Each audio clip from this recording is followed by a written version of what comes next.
कलावती ने आज मित्तल परिवार के सभी सदस्यों के सामने ऐलान किया कि वह राध्या को ऐसी सजा देगी जिसे देखकर पूरा परिवार कांप उठेगा।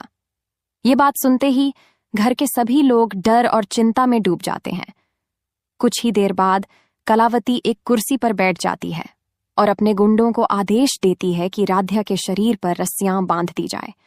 मजबूर राध्या के शरीर पर रस्सियां बांध दी जाती हैं और उसे घोड़ी की तरह झुकने पर विवश कर दिया जाता है। इसके बाद उसे कलावती को कुर्सी सहित पूरे घर में खींचने के लिए मजबूर किया जाता है। यह दृश्य देखते ही प्रथम का गुस्सा 7वें आसमान पर पहुंच जाता है। वह तुरंत राध्या के पास जाकर उसकी रस्सियां खोलने की कोशिश करता है। तभी मोंटू उसका गला पकड़कर धमकी देता है, अगर तूने अपनी पत्नी को बचाने की कोशिश की तो हम तेरे पूरे परिवार को धक्के मारकर इस घर से बाहर निकाल देंगे, इसलिए चुपचाप खड़ा रह। और अपनी पत्नी को अपनी आंखों के सामने यह अपमान सहते हुए देख मोंटू की यह बात सुनते ही प्रथम अपना आपा खो बैठता है और गुस्से में आकर उसे जोरदार थप्पड़ मार देता है। प्रथम का जोरदार थप्पड़ पड़ते ही पूरे मित्तल परिवार में सन्नाटा छा जाता है। मोंटू लड़खड़ाकर पीछे गिर पड़ता है। उसकी आंखों में गुस्सा साफ दिखाई देता है, लेकिन पहली बार उसे एहसास होता है कि प्रथम अब किसी भी अन्याय के सामने झुकने वाला नहीं है। प्रथम तुरंत राध्या के पास पहुंचता है और उसके बंधन खोल देता है। राध्या भावुक होकर उसकी ओर देखती है। परिवार के बाकी सदस्य भी हिम्मत जुटाकर दोनों के साथ खड़े हो जाते हैं। कलावती गुस्से से चिल्लाती है, आज से इस घर में वही होगा जो मैं चाहूंगी। तभी ओंकार आगे बढ़कर दृढ़ आवाज में कहते हैं, बस बहुत हो चुका, इस घर में किसी की इज्जत से खिलवाड़ नहीं होगा। कलावती के गुंडे परिवार को डराने की कोशिश करते हैं, लेकिन प्रथम पूरे साहस के साथ उनके सामने खड़ा हो जाता है। वह कहता है, कानून से बड़ा कोई नहीं है, जो भी अन्याय करेगा उसे उसका परिणाम भुगतना पड़ेगा। इसी बीच रजनी चुपके से पुलिस और अपने वकील को फोन कर देती है। कुछ ही मिनटों बाद पुलिस घर पहुंच जाती है। पुलिस अधिकारी सभी से शांत रहने के लिए कहते हैं और पूरे मामले की जानकारी लेते हैं। परिवार के कई सदस्य सामने आकर बताते हैं कि कैसे कलावती और मोंटू लंबे समय से सबको धमका रहे थे। घर में लगे सीसीटीवी कैमरों की रिकॉर्डिंग भी पुलिस को सौंप दी जाती है।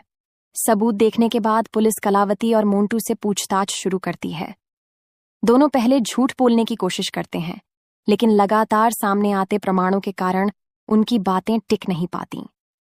राध्या साहस के साथ कहती है, डरकर चुप रहना सबसे बड़ी गलती होती है। आज मैंने तय कर लिया है कि अन्याय के खिलाफ हमेशा आवाज उठाऊंगी। प्रथम उसका हाथ थामकर कहता है, अब तुम्हें कभी अकेले लड़ना नहीं पड़ेगा, पूरा परिवार तुम्हारे साथ है। पुलिस अधिकारी के घर पहुंचते ही पूरा मित्तल परिवार राहत की सांस लेता है। कलावती और मोंटू तुरंत अपने प्रभाव का इस्तेमाल करके पुलिस को गुमराह करने की कोशिश करते हैं, लेकिन प्रथम शांत रहते हुए घर के सीसीटीवी फुटेज और कई महत्वपूर्ण सबूत पुलिस को सौंप देता है। फुटेज देखते ही अधिकारी का चेहरा गंभीर हो जाता है। वह सख्त आवाज में कहते हैं, अगर यह सबूत सही पाए गए तो किसी को भी कानून से बचने नहीं दिया जाएगा। ये सुनते ही कलावती पहली बार घबरा जाती है। वह अपने गुंडों को इशारा करती है कि किसी भी तरह सबूत गायब कर दिए जाए। उधर राध्या को याद आता है कि उसने पहले ही सभी वीडियो और दस्तावेज सुरक्षित जगह पर अपलोड कर दिए थे। वह यह बात केवल प्रथम को बताती है। प्रथम मुस्कुराकर कहता है, अब सच को कोई नहीं छिपा सकता। रात होते ही कलावती का एक पुराना साथी चोरी छिपे घर में घुसने की कोशिश करता है, लेकिन परिवार पहले से सतर्क रहता है। सुरक्षाकर्मी और पुलिस उसे पकड़ लेते हैं। उसकी गिरफ्तारी के बाद कई पुराने मामलों का खुलासा होने लगता है। पूछताछ में पता चलता है कि कलावती और मोंटू ने पहले भी कई लोगों को धमकाकर अपनी बात मनवाई थी। पुलिस उन मामलों की भी जांच शुरू कर देती है। अगली सुबह पूरा परिवार एक साथ बैठता है। रजनी कहती है, आज हमें डरने की नहीं, एकजुट रहने की जरूरत है। इसी दौरान पुलिस अधिकारी वापस आते हैं और बताते हैं कि अदालत में सभी सबूत पेश किए जाएंगे। यदि आरोप सिद्ध हुए तो दोषियों के खिलाफ सख्त कानूनी कार्रवाई होगी।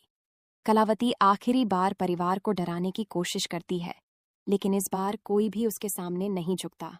ओंकार दृढ़ स्वर में कहते हैं, यह घर अब डर से नहीं, सच और विश्वास से चलेगा। मित्तल परिवार में रात भर कोई भी चैन से नहीं सो पाता। पूरे घर में सन्नाटा पसरा रहता है। राध्या मानसिक रूप से आहत होती है, लेकिन प्रथम उसे भरोसा दिलाता है कि अब किसी भी अन्याय को बिना जवाब दिए नहीं छोड़ा जाएगा। अगली सुबह पुलिस फिर से मित्तल हाउस पहुंचती है। निरीक्षक बताते हैं कि सीसीटीवी फुटेज, मोबाइल रिकॉर्डिंग और गवाहों के बयान अदालत में पेश किए जाएंगे। ये सुनकर कलावती और मोंटू के चेहरे का रंग उड़ जाता है। इसी बीच परिवार का पुराना वकील घर आता है। वह सभी से कहता है कि सच बोलने से कभी डरना नहीं चाहिए। वह राध्या को भरोसा देता है कि कानून उसके साथ है।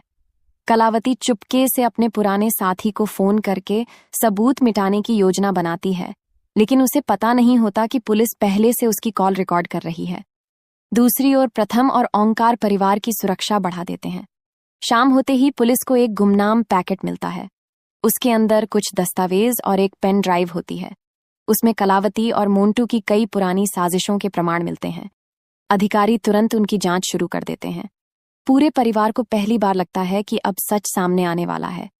राध्या कहती है, हमने बहुत डर देखा है, लेकिन अब हम सच से पीछे नहीं हटेंगे।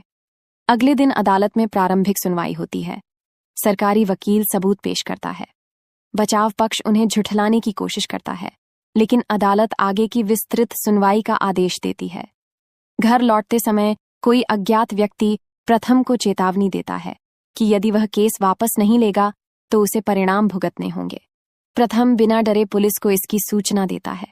पुलिस उस धमकी की भी जांच शुरू करती है। धीरे धीरे एक बड़े गिरोह का नाम सामने आने लगता है, जो लंबे समय से लोगों को डराकर अपने काम करवाता था।